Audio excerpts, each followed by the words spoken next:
को बनाया, क्योंकि अगर आप इस बात को नहीं जानेंगे आप वैसा फंक्शन नहीं कर पाएंगे जैसे परमेश्वर चाहता है कि आप फंक्शन करें। आइए देखते हैं उनके सुझाव से। उत्पत्ति 1:26 पढ़ेंगे, इसमें लिखा है, फिर परमेश्वर ने कहा हम मनुष्य को अपने स्वरूप के अनुसार अपनी समानता में बनाएं और वे समुद्र की मछलियों और आकाश के पक्षियों और घरेलू पशुओं और सारी पृथ्वी पर और सब रेंगने वाले जंतुओं पर जो पृथ्वी पर रेंगते हैं क्या करें? जोर से बोलिए, क्या करें?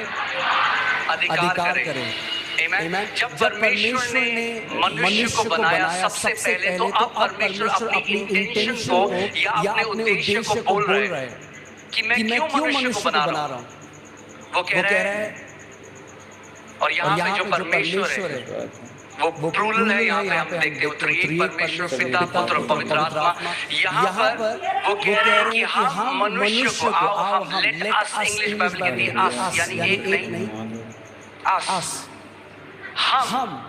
यहाँ बाइबल में मैंने लिखा, क्या लिखा है? हम। परमेश्वर कह रहे हैं हम, यानी पिता, पुत्र, पवित्र आत्मा कह रहे हैं कि हम मनुष्य को क्या करेंगे?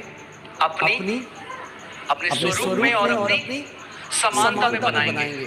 सो यू विल सी, आप देखेंगे कि ये पहली जगह है जहाँ पे परमेश्वर अपना उद्देश्य बता रहे हैं मानव जाति के लिए। और जब आप इसको समझेंगे मिट्टी से बनाए तो आप जानेंगे कि क्यों परमेश्वर ने आपको रचा है और आपका उद्देश्य इस पृथ्वी में क्या है। अपनी समानता में बनाऊंगा, अपने अनुसार, अपने स्वरूप में बनाऊंगा, और फिर वो क्या करेंगे? बोलिए, अधिकार रखेंगे। मगर ये अधिकार नॉर्मल अधिकार नहीं है। ये अधिकार इंग्लिश का वर्ड डोमिनियन है, जिसका मतलब है शासन अधिकार, या जिसको बोलते हैं प्रभुत्व। कि वो क्या करेंगे पृथ्वी पे? बोलिए, प्रभुता करेंगे, प्रभुता करेंगे। सो परमेश्वर का इंटेंशन मनुष्य को बनाने का ये था कि मनुष्य जो है वो प्रभुता करेगा। आमीन।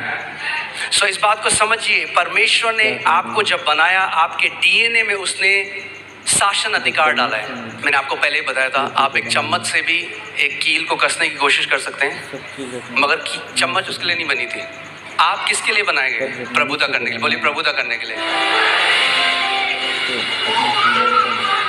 शैतान नहीं चाहता आप इस बात को जाने, क्योंकि सब रेंगने वालों के ऊपर भी प्रभु ने कहा तुम प्रभुता करोगे। और अदन की वाटिका में क्या आया था? रेंगने वाला आया था, मगर उन्होंने प्रभुता नहीं करी उसके ऊपर। इंग्लिश बाइबल कहती है everything that creepeth upon the face of the earth, जो रेंगने वाला है। आमीन। सो परमेश्वर ने जब हमको बनाया, मैंने आपको पहले भी बताया था कि परमेश्वर, जेनेसिस में लिखा है, आदि में उसने आकाश और पृथ्वी की रचना करी। आकाश या हेवेंस जो बाइबल में कहती है, वो बात करता है अनसीन रेल्म की, अनदेखी। परमेश्वर का जो राज्य है आप इन आंखों से नहीं देख सकते, मगर वो इस जो आप आंखों से देख रहे हैं उससे भी ज्यादा वो रियल है। आमीन। उससे ज्यादा वो रियल है। आप आंखों से उसको नहीं देख सकते, बट वो रियल है। और परमेश्वर ने पृथ्वी की रचना करी।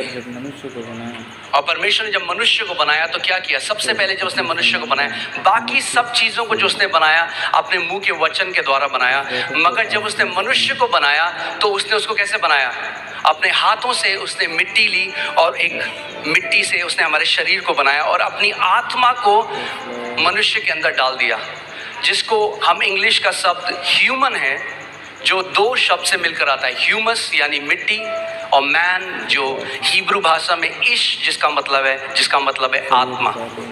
तो परमेश्वर ने ये किया कि परमेश्वर ने कहा कि जो मनुष्य मैं बना रहा हूं, जो मिट्टी के अंदर मैं अपनी आत्मा को डाल रहा हूं, उनको मैं अधिकार दे रहा हूं इस पृथ्वी के ऊपर।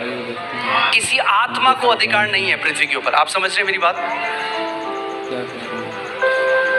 किसी भी आत्मा को, और परमेश्वर भी स्वयं आत्मा है। सो जब परमेश्वर ने पृथ्वी मनुष्यों को दी तो वो उस चीज से बाहर आ गया। उसने कहा तुम अधिकार रखो, उसने नहीं कहा हम अधिकार रखेंगे।